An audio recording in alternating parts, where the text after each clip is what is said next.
ಸ್ನೇಹಿತರೆ ನಮಸ್ಕಾರ. ಪುರುಷೋತ್ತಮ್ ಬಿಳಿಮಲೆ ಅನ್ನುವಂತ ಒಬ್ಬ ವ್ಯಕ್ತಿಯನ್ನ ನೆನಪಿಸಿಕೊಂಡಾಗ ಒಂದು ಸರ್ವಜ್ಞವರು ಹೇಳುವಂತ ಒಂದು ನಾಣ್ಣುಡಿ ನೆನಪಿಗೆ ಬರುವಂತದ್ದು. ಅದು ಯಾವುದು ಅಂತಂದ್ರೆ, ಹಲವು ಸಂಘದ ತಾಯಿ ಹೊಲಸು ನಾರುವ ಬಾಯಿ, ಸಲೆ ಸ್ಮರಹನೆ ನೆನೆಯದ ಬಾಯಿ, ನಾಯಮಲವ ಮೆದ್ದಂತೆ ಸರ್ವಜ್ಞ ಅನ್ನುವಂತ ಒಂದು ನಾಣ್ಣುಡಿ ಸರ್ವಜ್ಞ ಅವರು ಬರೆದಿರುವಂತದ್ದು. ಏನಪ್ಪಾ ಅಂತಂದ್ರೆ, ಈ ಪುರುಷೋತ್ತಮ ಬಿಳಿಮೆಲೆ ಅನ್ನುವಂತ ಒಬ್ಬ ವ್ಯಕ್ತಿ ಮೊದಲು ನಾಲಿಗೆಯನ್ನ ಸಡಿಲಿ ಬಿಟ್ಟು ಇನ್ನೊಬ್ಬರ ಸಾತ್ವಿಕ ಭಾವನೆಗಳಿಗೆ ಧಕ್ಕೆಯಾಗುವಂತೆ ಬಗಳೋದು, ವಿರೋಧ ವ್ಯಕ್ತವಾಗುತ್ತಲೇ ನಾನು ಹಾಗೆ ಹೇಳಿಲ್ಲ, ನನ್ನ ಹೇಳಿಕೆ ತಿರುಚಲಾಗಿದೆ, ನನ್ನ ಮಾತನ್ನು ತಪ್ಪಾಗಿ ಅರ್ಥೈಸಲಾಗಿದೆ, ಎಲ್ಲಾ ಮಾತುಗಳು ವೇದಿಕೆಗಲ್ಲ, ಬರೀ ಇಂಥವೇ ಆಗೋಯಿತು. ಯಾಕಂತಂದ್ರೆ ತಲೆಯಲ್ಲಿ ಲದ್ದಿ ತುಂಬಿಕೊಂಡು ಬುದ್ಧಿಜೀವಿಗಳು ಎಂದು ಕರೆಸಿಕೊಳ್ಳುವ ಹಪಹಪಿಸುವ ಇವರಿಗೆಲ್ಲ ಯಾವಾಗ ಬುದ್ಧಿ ಬರುತ್ತೆ ಅನ್ನೋದು ದೇವರೇ ಬಲ್ಲ.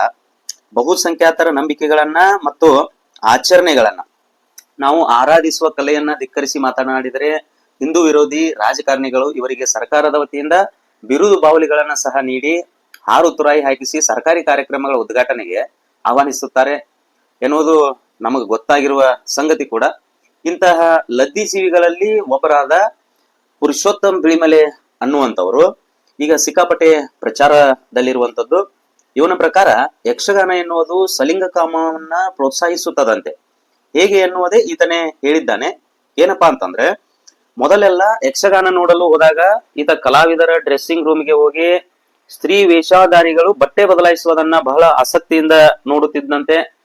ಆಗ ಅವರ ಅಂಗಾಂಗಗಳು ಒಳ ಉಡುಪಗಳು ಈತನನ್ನ ಉದ್ರೇಕಗೊಳಿಸುತ್ತಿದ್ವಂತೆ. ಇದೇ ಕಾರಣಕ್ಕಾಗಿ ಯಕ್ಷಗಾನ ಸಲಿಂಗಕಾಮವನ್ನ ಹುಟ್ಟು ಹಾಕ್ತದೆ ಎನ್ನುವುದು ಇವನ ವಾದ. ಇವನಲ್ಲಿರುವ ವೈಯಕ್ತಿಕ ಮಾನಸಿಕ ಸಮಸ್ಯೆಯನ್ನ ಯಕ್ಷಗಾನ ಕಲಾವಿದರ ಮೇಲೆ ಹೊರಿಸೋದು ಮತ್ತು ಈತನ ಮಾತುಗಳ ಹಿಂದಿರುವ ಲಾಜಿಕ್, ನಮ್ಮ ಮನಸ್ಸಿನಲ್ಲಿ ಏನಿರುತ್ತದೆವೇ ಲೋಕವೆಲ್ಲ ಹಾಗೆಯೇ ಗೋಚರಿಸುತ್ತದೆ, ಇದು ಪ್ರಕೃತಿ ನಿಯಮ ಸಹಿತ. ಈ ಎಡಪಂಥೀಯರಲ್ಲಿ ಹೆಚ್ಚಿನವರೇ ಇದೇ ಗುಂಪಿಗೆ ಸೇರಿರುವುದರಿಂದ ಸಹಜವಾಗಿ ಇವರ ಕಾಮಾಲೆ ಕಣ್ಣಿಗೆ ಇತರರೂ ಸಹಿತ ಹಾಗೆಯೇ ಕಾಣುತ್ತಾರೆ. ಇಂಥ ಪುರುಷೋತ್ತಮ ಬಿಳಿಮಲೆ ಅನ್ನುವಂಥವರೆಲ್ಲ ತಿಳ್ಕೋಬೇಕು. ಯಾಕಂತಂದ್ರೆ ಇವರನ್ನ ಕಾನೂನು ಕ್ರಮ ಕೈಗೊಳ್ಳಬೇಕು ಅನ್ನುವಂಥದ್ದು